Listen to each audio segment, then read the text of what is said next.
Floyd Wallace's doomed trip to Cali, Colombia turned into a farce over the weekend, with suggestions that Wallace was robbed of camera equipment, pickpocketed by a date at a local farmer's market, and only had sex with one person while he was in the city.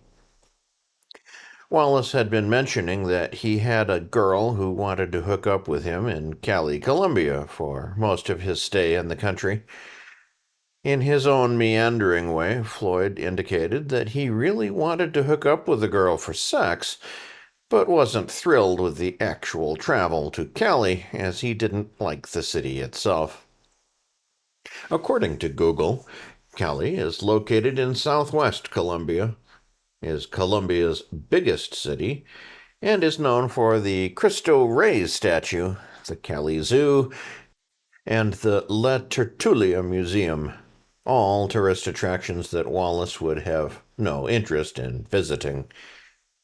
Wallace held several fundraisers for his trip to Cali, always seeming to do nothing more than lie in bed and whine to actually earn the money he wanted to raise.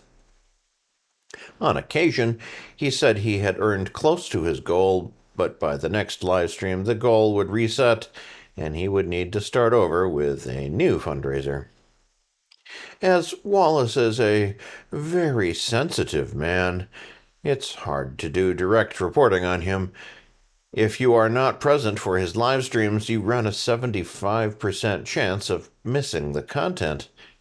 Wallace will rage quit streams without notice, and then make them private if he feels he has embarrassed himself enough to keep the stream from YouTube. It was on this jump cut that led us to Friday's live stream, where Wallace was at his hotel, now in Cali, explaining that he thought he had just been pickpocketed at a farmer's market, and the thief stole 300,000 pesos from him, or the equivalent of $77 in Friday's exchange rate. The YouTuber was on a date with a local girl who had agreed to film with him. They went to a local farmer's market and bought a bunch of fruit. They went back to the woman's place, and she was going to drop off the fruit, and they were going to go out to eat. While he was in her house, he discovered the money was missing. Wallace said that he does not carry a wallet because if he lost his wallet, he'd lose everything. Instead, he stuffs money in various pockets and never quite keeps track of it. While roughly 100,000 pesos was fine in one pocket, in another pocket, the 300,000 pesos was gone, and he wasn't sure if it was pickpocketed or if he dropped it.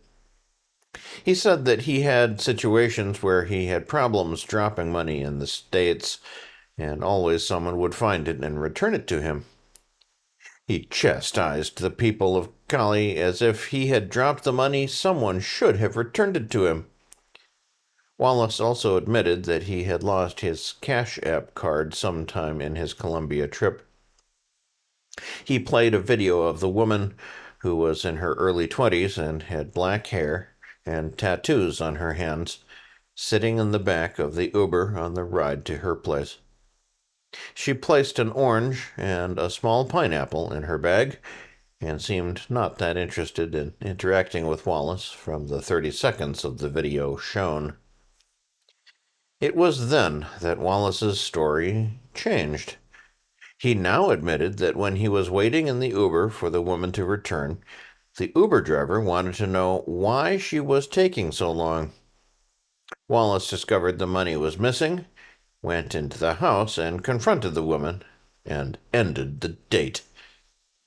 Wallace said that the woman was acting suspiciously after the event, as she did not return his calls or text messages after he accused her of stealing from him. He also said that he had told her to go away at one point, but still wanted to know why she wouldn't talk to him if she was innocent. Eventually, Wallace opened up a new fundraiser and earned roughly $30 towards the missing $77 by the end of the stream. Saturday's stream was more of the same, with Wallace now claiming that camera equipment went missing and that he was upset with the city. He said that the equipment contained memories that were more precious to him, but stopped short from saying that someone stole it from him. Wallace then began to critique the city of Cali, calling it a sleepy little town with major chain restaurants like Starbucks and Little Caesars, but the dating life sucked, as he was only able to have sex with one woman so far in his time in the city. He announced that racism was terrible in Cali, unlike other parts of Colombia, as he was ignored when ordering food at a restaurant, as the worker took the people standing behind him ahead of him when standing in line. Because of this mistreatment, his robbery, and his missing equipment, Wallace said he was uncomfortable about filming and would not be producing the content he had promised while in the city. Declaring that the women in Cali weren't worth his time for this reason, he announced that he was leaving tomorrow and would never come back unless he was paid by his viewers to return to the city. Wallace apparently was not bluffing about leaving, as Sunday night's stream title indicated that he was leaving the city, but was private before we had the opportunity to view it. It's unclear when Wallace is returning to the United States.